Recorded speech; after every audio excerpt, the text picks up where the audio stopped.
ہمیں اب یہ دیکھنا پڑے گا کہ فوج کے جرنیل ہوں، بیوروکریٹس ہوں یا جاگیردار اور وڈیرے اور سرمایہ دار اور حکومت کے اہلکار اور پولیٹیکل پارٹیز کی لیڈرشپ جو حکومتوں میں آتی ہے، ان سب کے حسابات اب چیک کرنے پڑیں گے۔ کون کون کتنا کتنا بوجھ اس غریب عوام پر ڈال رہا ہے، اس کا حساب لینا پڑے گا، اور یہ حساب اب سب کو دینا پڑے گا۔ عدالتوں کے جو ججز ہیں، ان کی جو مراعات ہیں وہ بھی قوم کے سامنے آنی چاہیے۔ جو عدل اور انصاف کی بنیاد پر فیصلہ کرنے والے ہیں، وہ یہ ذرا انصاف تو کریں کہ ان کی جو پینشنز ہوتی ہیں وہ کتنی ہوتی ہیں اور عوام کو کیا ملتا ہے۔ اسی طرح فوج میں بھی اب اس بات کو سامنے آنا چاہیے کہ جنرل ہوں اور اس سے نیچے کے بریگیڈیئر ہوں، بڑے افسران ہوں، ان میں اور سپاہی، اس میں کتنی تفریق ہے۔ ایک مزدور جو فیکٹری میں کام کرتا ہے اس کو کتنی تنخواہ ملتی ہے اور اس پورے طبقے کو کتنی تنخواہ ملتی ہے۔ اب سب کو حساب دینا پڑے گا اور یہ عوام سب سے حساب لیں گے۔ یہ کے الیکٹرک میں ایسی کیا بات ہے کہ اس کو شہباز شریف بھی کچھ نہیں کہتے، اسحاق ڈار بھی کچھ نہیں کہتے، عمران خان بھی کچھ نہیں کہتے، اسد عمر بھی کچھ نہیں کہتے، نواز شریف بھی نہیں کہتے، زرداری بھی نہیں کہتے، بلاول بھی نہیں کہتے، اور ان کی اتحادی جتنی بھی ہر حکومت میں ایم کیو ایم شامل رہی ہے وہ تو شریک جرم ہوتی ہی ہے۔ کیوں یہ پارٹیاں کے الیکٹرک سے ہمارے لوٹے ہوئے پیسے واپس نہیں کرواتی؟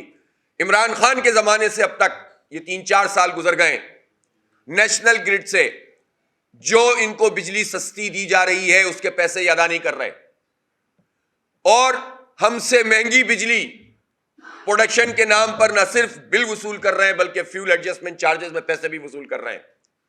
جب 2-3 مرتبہ ملک میں بریک ڈاؤن ہوا تو کے الیکٹرک کا کراچی کا بریک ڈاؤن کیسے ہو گیا؟ اس کا مطلب ہے ان کا اپنا کوئی سسٹم کام ہی نہیں کر رہا تھا، اور کراچی میں اس وقت 2 ایٹمی پاور پلانٹ کام کر رہے ہیں۔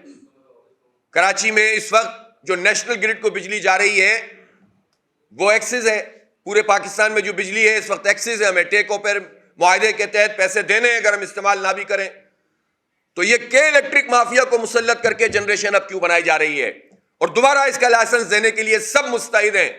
جواب دیں اسحاق ڈار کے اس وقت اندر کھاتے کیا ہو رہا ہے، کراچی کو پھر بیچا جا رہا ہے، سب شریک جرم ہے، کوئی پی ٹی آئی بات نہیں کرتی کہ الیکٹرک کے معاملے پر۔ کیوں؟ پاکستان میں اس وقت فیڈرل گورنمنٹ میں اور پروونشل گورنمنٹس میں اور گورنمنٹس کی جتنی ٹیئرز ہیں اس کا حساب دیا جائے کہ کتنی گاڑیاں کتنے سی سی کی سرکاری افسران، پولیٹیشنز، ججز، اور یہ دفاعی منسٹری کا، وزارت دفاع کا بھی کام ہے کہ وہ افواج پاکستان کے ذاتی استعمال میں جو گاڑیاں چل رہی ہیں اس کا حساب بھی دیں۔ حساب تو اب سب کو دینا پڑے گا۔ ہم دفاعی اخراجات پہ سمجھوتا نہیں کرنا چاہتے، یہ ہمارے دفاع کا معاملہ ہے، لیکن یہ قربانی اب سب کو دینی پڑے گی۔ سسٹم کے جتنے بینیفیشریز ہیں ان کو آ کر قربانی کیا، عوام کا حق ان کو واپس کرنا پڑے گا، اور یہ بتائیں کہ یہ ہمارے ساتھ کیا کر رہے ہیں، اس کا حساب دیا جائے، یہ ہمارا حق بنتا ہے۔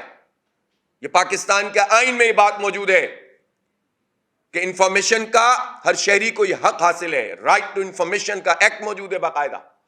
ہمیں بتایا جائے کہ ان تمام سطحوں کے اوپر کتنی گاڑیاں کتنے سی سی کی اور کتنا پیٹرول ان کو دیا جا رہا ہے، اور اس سب کی قیمت پاکستان کے عوام ادا کرتے ہیں۔ اس لیے مہنگائی اس لیے ان لوگوں کی وجہ سے، مہنگائی عوام کی وجہ سے ہے کیا؟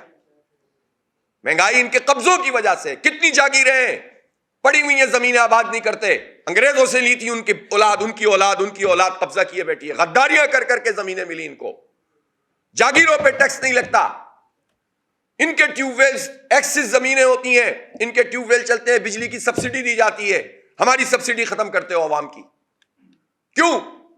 آئی ایم ایف یہ سوال کیوں نہیں کرتا بھی ہے تو بس گزر جاتا ہے اور عوام پہ ہی بوجھ ڈلوا کے نکل جاتا ہے، اس لیے کہ I M F after all کوئی ہمارے مفاد کا ادارہ تھوڑی ہے، اسے تو جب قرضے اپنے واپس لینے ہوتے ہیں تو مزید ان سے ٹیکس لگوا دیتے ہیں، اور پھر جب ہم پر ٹیکس لگتا ہے تو ان کے پچھلے قرضے سود سمیت ہم ادا کرتے ہیں، پھر نئے قرضے تیار کھڑے ہوتے ہیں۔ ایک چکر میں ڈال دیا ان ظالموں نے ہمیں۔ ان کے اندر تو اتنا حوصلہ بھی نہیں ہے کہ یہ کہہ سکتے کہ فلڈ آیا تھا تو ہمارے قرضوں کو معاف کیا جائے، یہ تو یہ آواز بھی ان کی نہیں نکلتی۔ کیوں نہیں نکلتی؟ اس لیے کہ نکل نہیں سکتی، سب کا حساب کتاب بنا ہوا ہوتا ہے، اس لیے یہ IMF کے سامنے بول نہیں سکتے، بلکہ ایک ایسا ماحول بنا دیا جاتا ہے میڈیا کے لوگوں کے ذریعے کہ اگر IMF کے پاس نہیں جاؤ گے تو برباد ہو جاؤ گے، تباہ ہو جاؤ گے۔